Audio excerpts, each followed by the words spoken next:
The FUTR Corp is using AI and AI agents to empower consumers to better manage their borrowing, expenses, and cash flows. President Alex McDougall is here to tell us the story and the upcoming launch of new services. I'm Martin Gagel with Market Radius Research. Please remember, this is neither a recommendation nor investment advice. We're here to learn about the company. Alex, welcome. How's it going? Amazing. Thanks so much, Martin. Really appreciate it. It is going wonderfully. It is steamingly hot in Toronto here, so Yeah. excited to take a break and get through a really, really cool product, I think, that we're talking about today. All right. Well, that's great. Thanks for joining us. You've got your presentation deck up. Why don't you walk us, do a quick overview on the company and your products and services, and then we can get into a discussion, take audience questions, and see where that leads. Absolutely. Oh, and really appreciate it. It's such a fascinating space and such a fascinating time in AI and the AI agent space. I mean, about 45% of the current Y Combinator class is focused around AI agents, and it's such an explosion of really personifying and putting a face on top of what is a pretty broad, vast, and can be somewhat scary consumer-facing technology in AI. So what FUTR is a consumer mobile app that manages your life, saves you 20 minutes a day. So downloading the FUTR app, you get compensated for your data. It actually brings consumers right into the value chain and really helps to optimize your life. And the example I always use, just to make it simple, is people aren't really going to upload a mortgage document or something very complicated and serious like that into something like a ChatGPT. Maybe you're not comfortable with what happens with the data audit. Maybe you didn't even know you could do something like that with ChatGPT. It's relatively faceless. You have to sort of tell it what to do and it comes back to you. So your mortgage document generally lives in a Dropbox, or it lives in an email trail, or it lives in a bank portal. Just, you can find it, you can look at it, but it doesn't really have that intelligence that is associated with the most advanced technology and most advanced AI of the day today. And finally, most people on this call have bank accounts or PayPal or TransferWise or any of these sort of payment activities, but you need to tell it what to pay. You need to put the payment information in. You need to do all of these things. So what we're really creating with this FUTR technology and this FUTR AI agent app is a way that you can store all of your data, have intelligence work on top of it, optimize your payment stream, and really make it all really simple, all in one place. So let's walk through it a little bit. Putting your data to work for everybody. We're really focused at FUTR about this idea of massive convenience for consumers. Talked about it before. ChatGPT can help you with certain things. Dropbox is great for storing things. PayPal, you can send money across the world. None of those really all work together to create this idea of massive machine speed convenience until what we're doing here. On the other side of the house, digital advertising spend has never been higher and ROIs have never been lower. So there's a really big disconnect between brands that are trying to access zero-party data and brands that are trying to access these top-tier consumers, particularly in the financial services space, and the data that they need to create personalized offers, the data that they need to reach people at the right time, and the data that they need to ultimately get those valuable products to the consumers that really need them. And so the FUTR platform, with the data that we're creating and personified and connected by these AI agents, is really helping these premium brands to lower the cost of customer acquisition as well. And ultimately, there's a really powerful reward system that sits in the middle of that and helps the consumers and brands to connect, helps to incentivize data to be collected by the platform, and helps to incentivize training the agents, and makes it fun. This, you can see on the screen, this is a fun consumer-facing gamified application that really makes and draws consumers in. So I talked a little bit about this, but just to use an example. Hey, FUTR, I just bought a car. Are there any weird clauses in the contract? Like most of us, I didn't really read it when I signed it. I got the price, I got the payments, and went away. And is there any way that I can pay it off quicker?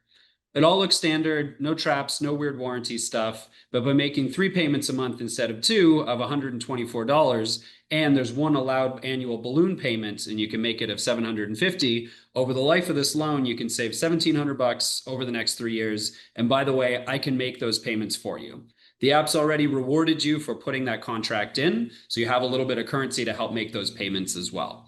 This can be expanded into all kinds of financial services, proactive reminders of insurance renewals, the app going through different insurance offers for you, and expanded out into more broad AI agent insights as well that are trained personally on your data and being proactive in delivering value out to you. So FUTR currently has 42,000 users that are actually using that exact auto loan use case. where you're putting in your auto loan. It's coming up with the optimal payment schedule, making those payments and optimizing it for you. We have a partnership with FinWise in the US, and that's currently where the 8.6 million of run rate revenue that FUTR has is around that auto loan use case payment scenario.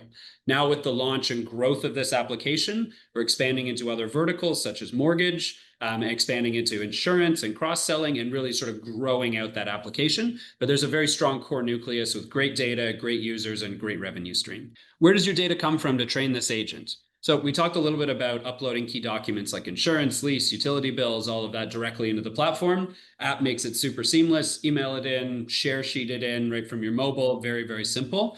A big source of data and customers and also value for us as enterprise partners. Consider a mortgage application. The documents and data that goes into that is incredibly valuable. T4, your KYC information, of your employment history, your credit and information, all of that. And it goes into a mortgage broker, it goes into an insurance underwriter, it goes into a bank. And ultimately, at the end of it, hopefully you end up with a beautiful home and the right to pay somebody several $1 million over the next several years. But you don't get direct credit for that data. If it doesn't work out, even worse. You've given away all this data and nothing really comes back for you. But also the mortgage broker, the mortgage agency, the mortgage originator, and the bank, they're not really getting credit for all of the use that this data could have as well. So with FUTR, we've actually built the infrastructure such that these valuable intermediaries and valuable partners can permission that data right into our structure. So with consumer consent, all of the places where your data is held in static silos can actually be contributed, go into training this AI agent on your behalf, and then that agent can start to provide you offers around, assuming you've just completed a mortgage, around the best landscapers in the area, home insurance that matches up with your house, the best HVAC companies, really starting to train on the specific data that actually was relevant to the financial institution. And everybody's getting compensated and rewarded for that data that's coming in. And then finally, there's data out there all over the place on you. So the agents are actually able to go out into the internet, find data and credit, find data and cookie profiles, and bring that all together. So the end result is you have this really comprehensive data profile on yourself that finally starts to work for you as an individual, instead of you interacting with other services, your data flying all over the place, and a whole bunch of other people making a ton of money on your data. All of this is delivered through a FUTR mobile app. This mobile app will be available over late Q3 and into Q4. Very, very simple and seamless. You download, set it up. Agent is totally customizable. You can use the rewards to even further customize your agent. Very gamified and high gamification. Every time you're adding information, every time you're permissioning in other users, every time you're training your profile, you're getting rewarded more and more to power up your agent. And then you're saving thousands of dollars in learning unique insights in our brand showcase in our insights portal. So this will be agent talking to you about your information, being able to query your complete set of data, and finding you personalized service recommendations for premium brands and premium products. I talked a little bit about the brand showcase. This would be an example of an insurance offer that's coming through right to your doorstep, right 60 days before your insurance expires, and the agent talking you through the various options for what the differences between the policies are. One could have a student discount that's tagged to where you went to school. The other could have more comprehensive insurance, but be a little bit more expensive. And ultimately, you can use your rewards, you can use your FUTR rewards to help save you money on all of those platforms as well, and all of those offers. When you accept a reward, all of your information that you use or need to access that policy is already generally in the platform. So you can just one-click share, get your rewards, and drive on and put that back into the platform. So it really is this comprehensive idea of your data working for you to get you the best offers, to help you close those deals, and to save you real money, all working together. On the other side of that platform is the brand solutions. We talked at the start about reducing cost of acquiring a customer. And FUTR really does this in two key ways. So one is the zero-party data that's high intent, that's validated and incentivized is much more accurate and much more comprehensive and much more 360-degree than a lot of the data that's out there currently. With the evolution of privacy laws, with the deterioration of the cookie world, and generally with the fracturing of the quality of data that's out there for digital advertising, we're seeing a really low conversion rates and a drop in return on investment for traditional digital advertising mechanisms. And we're looking at FUTR as a solution and a source where we're bringing consumers right into the value chain. We're having that zero-party data. This is all incentivized in high-intent leads that we think can increase ROI and reduce cost of acquiring a customer. The second way that we're reducing the cost of acquiring a customer in this platform is back to those rewards. If enterprises, like back to our mortgage example, are contributing consumer data, they're earning rewards that they can then use to actually get more leads and get in new customers. So turning old customer data into brand new customers for zero cost of acquiring a customer. It's a very, very nice circular loop that all works together. So just quickly running through this slide, similar to what I'd mentioned before, FUTR plays at the far right of this. In really, really hyper-personalization, zero-party data, and targeting demand rather than just creating aggregated and anonymized profiles and then carpet bombing to every possible channel, which is what a lot of digital advertising currently does today. And this exponential increase in value is very accurate. It's cents per click on digital advertising when you're putting it into a random channel. It's hundreds of dollars for a highly processed, high intent, high value financial services lead on the right side of this chart. So quickly going through the FUTR Corporation business model. We talked about the agent a little bit. We don't pay for the agent. It's not a subscription model. The agent is a free service given away to users and consumers, whether they come through a regular neutral download channel or whether they come through a mortgage broker or an enterprise channel. Everybody can download the app and either populate it with data themselves or have it pre-populated with enterprise data. But that does not cost anything and there's no charge for that. Enterprise Solutions is actually helping enterprises to get their data in order and get their data organized using some of our processing and AI technology to work with that. Generally, we're doing that in order to get users over to our platform. There is an opportunity for some level of SaaS fees, and we do have some pilots on that side.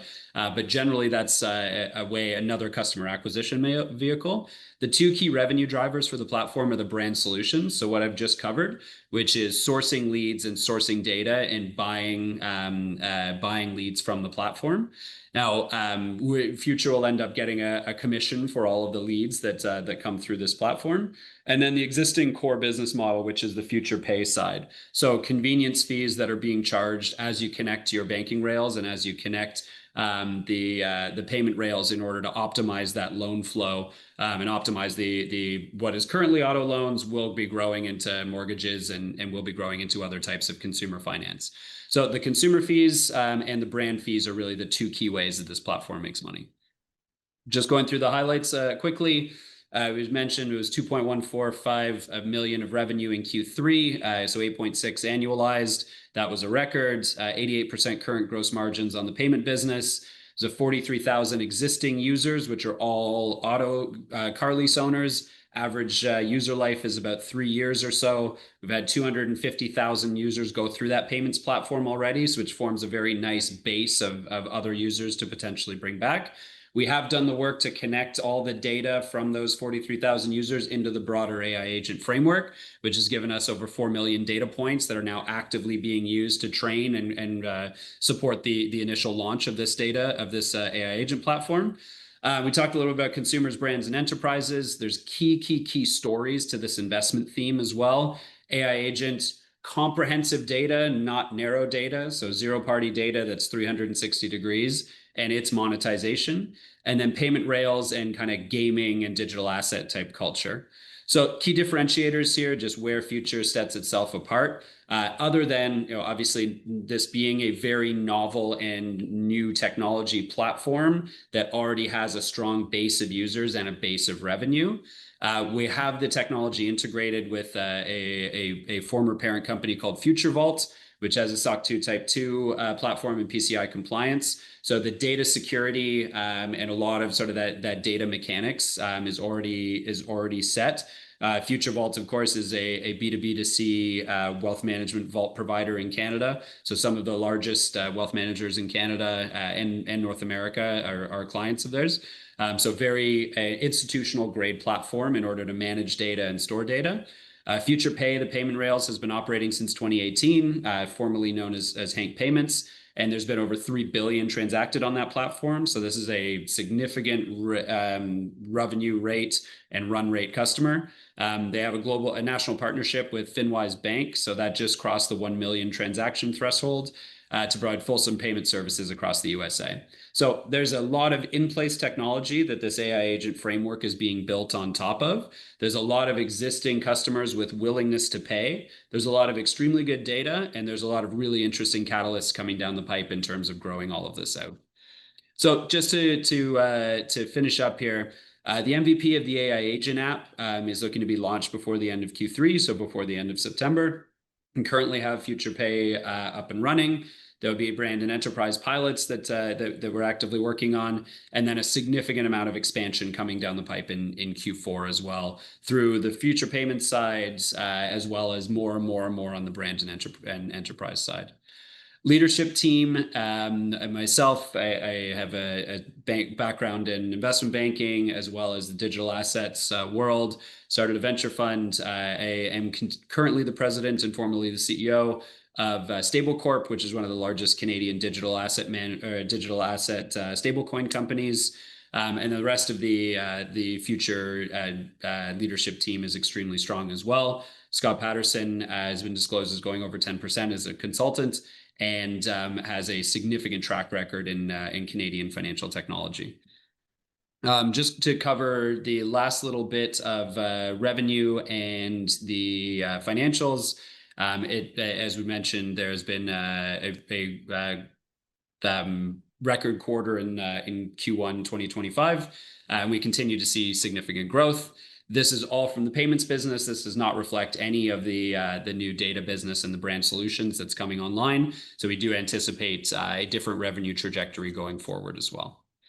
And maybe we'll leave it there. Some additional information about the cap table and the revenue recognition. But I'll go back up to the top and we can dig in where you would like to, Martin, on any questions. Alex, thank you very much. That was nice and tight. I like it.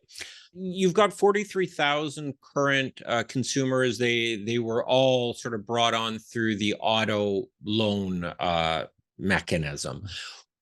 What is your future customer acquisition strategy? How, like, because that's like famously, it's always like getting customers on board is really tough. You had a very elegant solution working with auto dealers on their loan programs to bring them on board.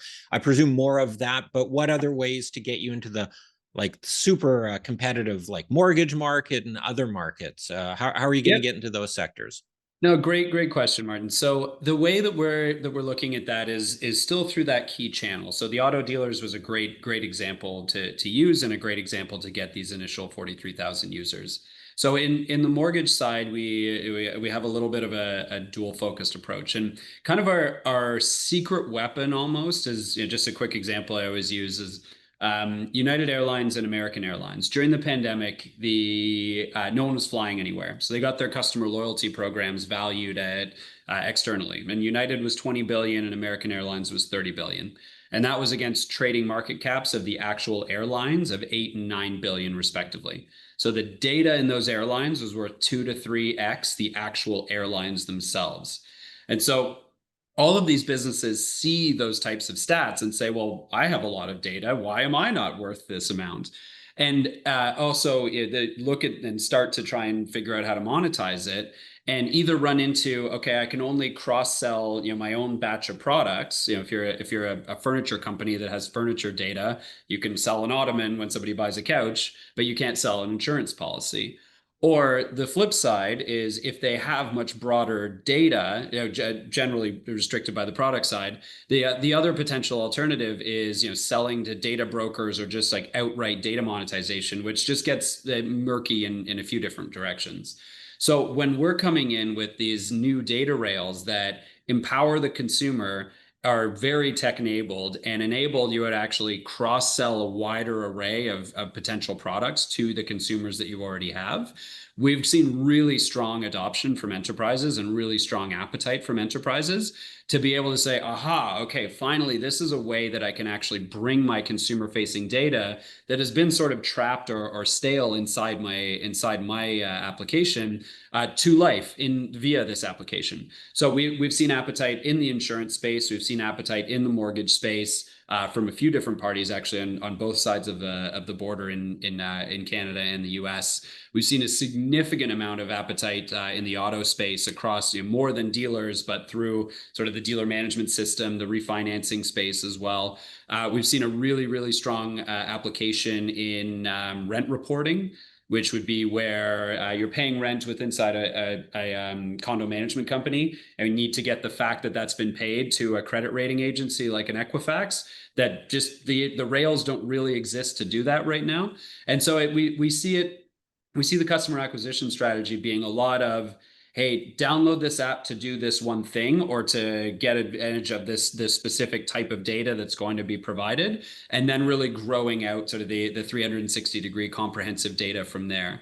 But a lot of people have really strong packages of data that are still just held isolated. So as soon as we can sort of access one, you can start putting one into this platform, it does become a lot easier to kind of get more and more and more data. And the gamification angle takes off then as well. It's fun to earn stuff. It's fun to get rewarded for this. It's fun to save yourself money on things that are highly relevant to you.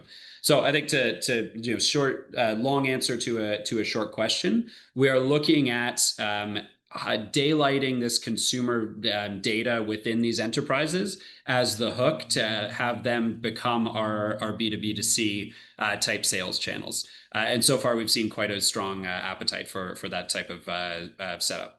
So if I understand it correctly, you would work, let's say, a property management or some sort of someone who's doing financial transactions with the consumer, and then they would not necessarily push it, but say, hey, use this app, and then we can sort of communicate and manage each other using this. And then once they have that, then, I don't know, pop-ups for other providers or other partners would show up, and then it would network effect from there. Yep. And so think about just the exact example of a mortgage originator where you've finished, you've got your mortgage. Now the mortgage originator reaches out and say, thank you for congratulations on your new house. Here's a little bit of extra added value. Click here and download this app. All your information is already going to be preloaded in it. So basically your full mortgage application package. You'll get a bunch of rewards, and right within there is this fully trained agent that can help you get your home insurance set up, get a second mortgage if you'd like it, get the best moving companies in the area, the best HVAC in the area, do all of your title search. So really kind of that extra intelligence that comes along with a large transaction like that, and directly gives you value for the data that you just put into that right away. So that's kind of the flow that we're seeing. And what benefits would, let's say, the mortgage provider, how do they get paid? Why are they trying to encourage the consumer to do this? Yep. So they're getting rewards for the data that they're actually putting into the platform. So, and those can be put back in order to get more customers afterwards. So that whole reduction of cost of acquiring a customer. They're also earning for every offer and every referral and every lead that users that are put onto the platform generate. They're earning affiliate fees as well. So they're earning kind of an ongoing revenue stream from these users that they wouldn't be able to do if they were monetizing through their own channels. Okay, so if I want to be the home insurance provider who gets referred from kind of indirectly through your app from the mortgage person, I'd have to pay up to be one of the preferred vendors, call it. Yep, exactly. And then that revenue would essentially be shared between the mortgage company. They'd get rewards, the consumer would get some of those rewards, and FUTR would get some of those rewards. Yep. That seems pretty straightforward. So what are you're right now pretty well into the auto sector. What is when your AI agent launches, what are the first sectors do you expect should investors here be looking for? Are you going to be able to announce partnerships, or what is that going to look like for the investor, the future investor, in terms of how to gauge how your traction's coming along? Yeah, no, great question. So yes, we're very well embedded in the auto space, and you will see some additional functionality and additional partnerships rolled out on the auto side. The home side is very important to us. Right? I mentioned, the rent reporting piece before. Also getting into the mortgages from both the enterprise side and the brand side. So home and auto are where we're really starting the journey. We are looking to target a certain amount of education as well. So as students come in and are able to upload transcripts, and we can kind of create some very customized data ingestion mechanisms for students. Again, that is sort of still targeted towards the home and auto side. But those are sort of the verticals that you'll see, and you'll start to see announcements within those verticals as well going forward, around both the enterprise partners and the brand side, and then some additional product functionality as well. You mentioned students. Would this be sort of on the back of like student loans and paying tuitions and things like that? Yeah, absolutely. So student loans are a key. I mean, it's the biggest financial liability that exists in a student's life for a significant period of time. So we Yeah. mentioned before the ways to optimize for auto loans. That works extremely well in a student setting as well, and just setting it and forgetting it, helping to manage that ongoing cash flow, helping to make sure that you're taking a certain portion from all of the various revenue that comes in for a student, because it does come from a lot of different places, right? It can be tuition, it can be bursaries, it can be jobs, it can be part-time stuff, and making sure that you have that sort of cash flow management agent that's helping to work with you. So yeah, exactly on the student loan side. And it's just this is a lot of our target customers is sort of that Gen Z, just graduating, starting to set up all of the financial side of the house, wants to do it a little bit differently, is happy to work on the tech side, is very conscious of saving money on insurance, is conscious of very price conscious around being able to use rewards to save real fiat. So there's a lot of kind of it's a nice strike zone for us. Do you have to work with an affiliated like enterprise service provider, or if let's say I work with ABC Bank or some other loan provider, they're not in your portfolio, I could still connect into them? Or do I need proprietary sort of API type, like, oh, financial institutions have ways of sort of logging into each other? Do they have to be on certain networks, or is it you just upload your digital statements, or how does that work? That is the great equalizer, my friend, is that Okay. if we go to an enterprise and say, hey, you should work with us, because the alternative is always that, hey, your users can just upload their data themselves, right? Because ultimately that is the consumer's data. So Yeah. yes, it is wide open for anybody to upload anything into this platform. Yeah. The more information the agent can learn, the more the tighter the referrals are, and the more valuable the insights are. Also worth noting that we are using fairly specialized AI technology called RAG. That allows us to have basically a little bit of a clean room for personal data versus the insights and intelligence that are collected from larger LLM models. So the stuff that you're putting into it, similar to what you wouldn't put a mortgage application or a mortgage document directly into ChatGPT. You're not just putting it into a pretty face on top of ChatGPT here. It is hived off and done in a secure compute environment. And so the recommendations are a mix of what's coming from your own secure environment and broader access to larger intelligence models. A lot of companies talk about, okay, we take privacy seriously, and I'm not sure how much, especially Gen Z people, take how seriously they take that. Do you have certain sort of qualifications or certifications that, yeah, this is compliant, or any sort of regulatory approvals or check marks on it? So it's a great question. And before I get to that specific answer, I think what we're really trying to do here, because I totally agree with you the idea of taking privacy seriously in some of the existing models is somewhat laughable because the whole business model is based around privacy not being taken seriously. And if you actually Yeah. did everything, then you wouldn't have a model. And so it is always sort of a bit of a privacy theater for lack of a better term.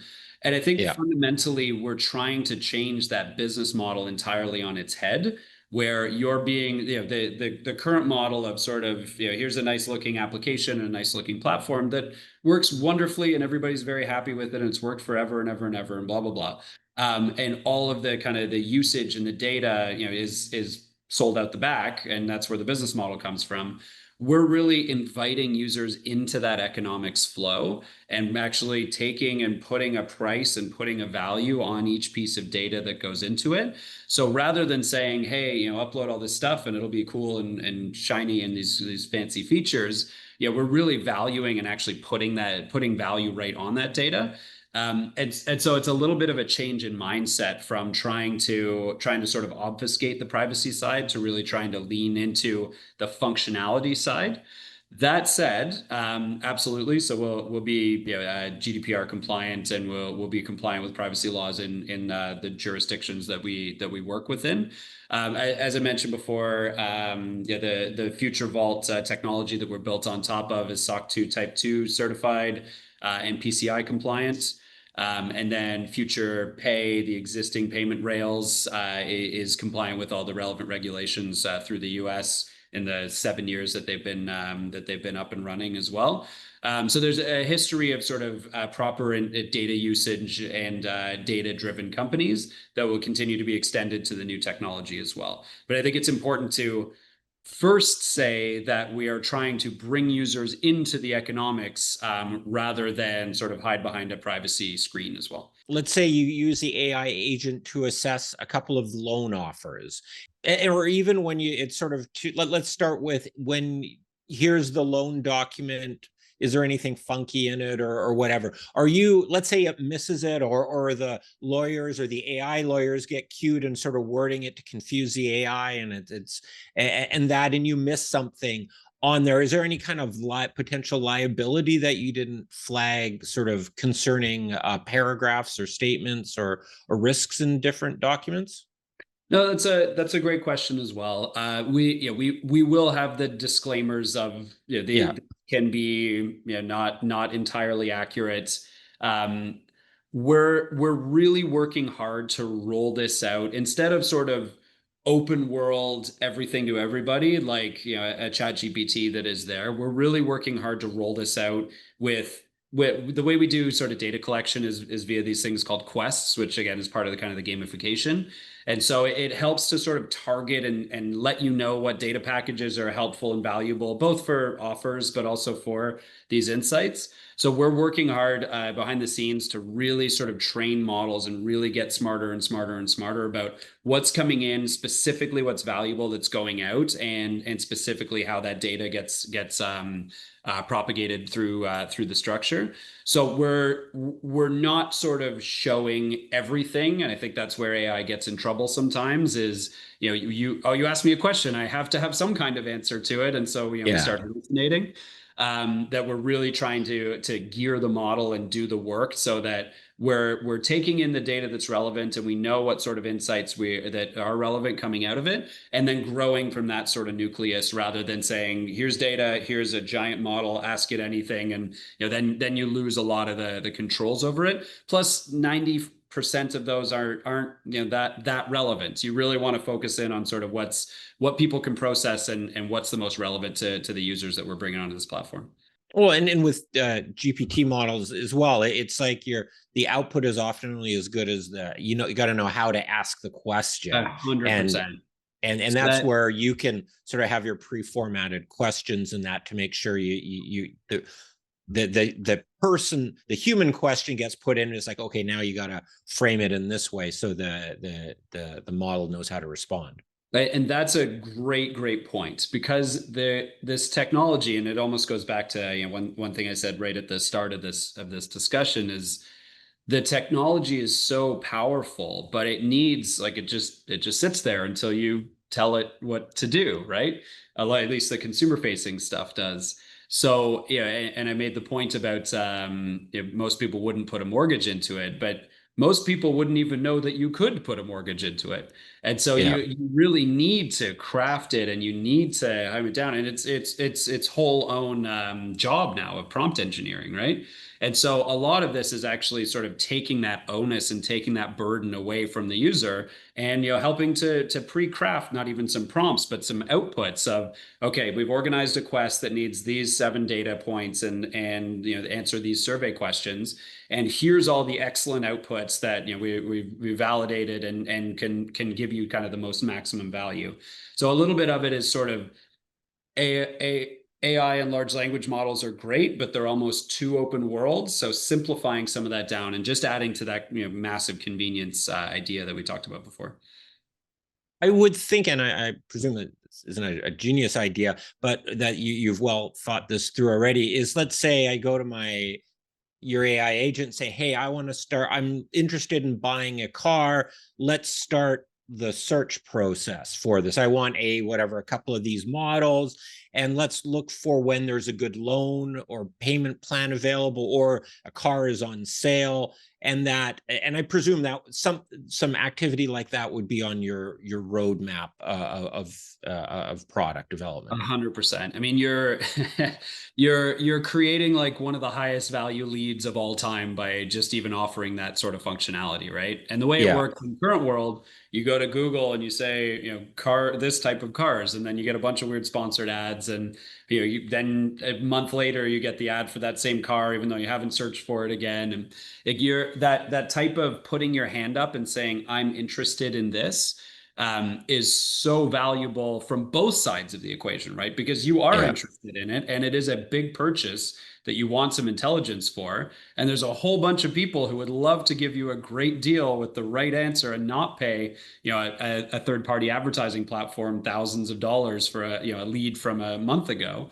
And so it really is sort of that platform effect of connecting those two that creates a lot of these reward value that can basically be distributed between both sides. The consumer gets more, the brand gets more, everybody sort of is better off by having that intelligent connecting framework.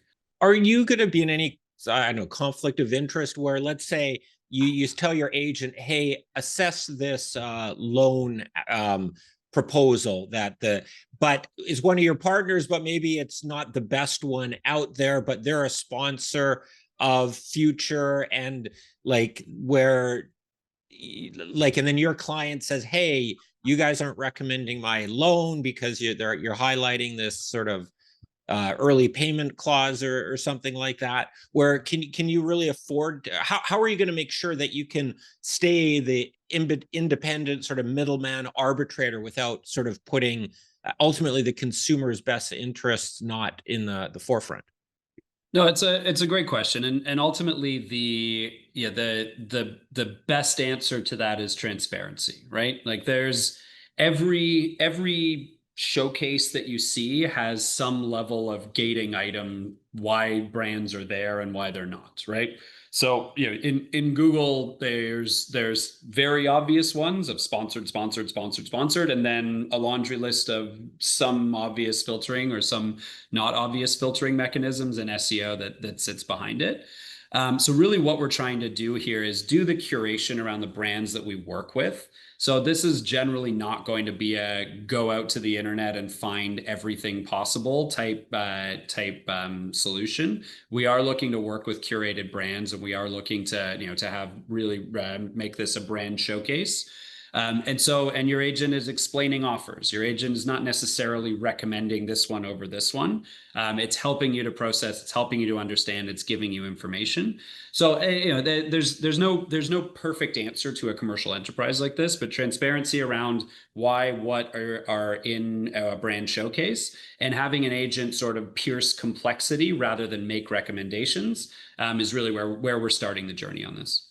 Now, talking about your company itself, when, with the launch of these services, you're at MVP level on the agent, how long until it starts getting traction and then it starts showing up in the financial statements? We start seeing you being able to monetize this. Yeah, no. We're able to do a little bit very quickly, Yeah. because we already have significant data from these existing 43,000 users. So and again, a lot of that was around auto loan payment structures, and so a natural sort of brand opportunity from that is the data that signals a high opportunity for refinancing.